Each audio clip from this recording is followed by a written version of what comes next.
രാവിലെ കഴിക്കാനായിട്ട് ചപ്പാത്തിയുടെ കൂടെ നമ്മുടെ കടലക്കറി ചെയ്യുന്നത് പോലെ തന്നെ നമ്മൾ ഗ്രീൻ പീസ് കറിയും ചെയ്ത് നല്ല അടിപൊളിയായിരുന്നു കേട്ടോ.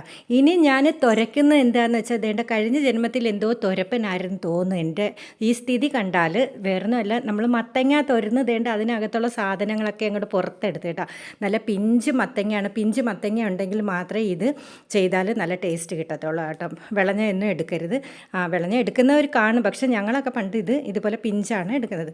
ഇതിൻ്റെ കുരുവും അതിനകത്തുള്ള സാധനങ്ങളെല്ലാം അങ്ങോട്ട് എടുത്തിട്ട് ഒരു പാത്രത്തിൽ വെച്ച് എന്നിട്ട് പച്ചമുളക് കടുക് വറുത്തും അതിൻ്റെ കൂടെ കായം പിന്നെ ഈ എടുത്ത് വെച്ചിരിക്കുന്ന സാധനങ്ങളെല്ലാം കൂടെ അങ്ങോട്ട് ചെറിയ തീയിൽ അടച്ചൊന്നും വെക്കേണ്ട വേവിക്കണം. ആവശ്യത്തിനുള്ള ഉപ്പും കൂടെ ഇടാം.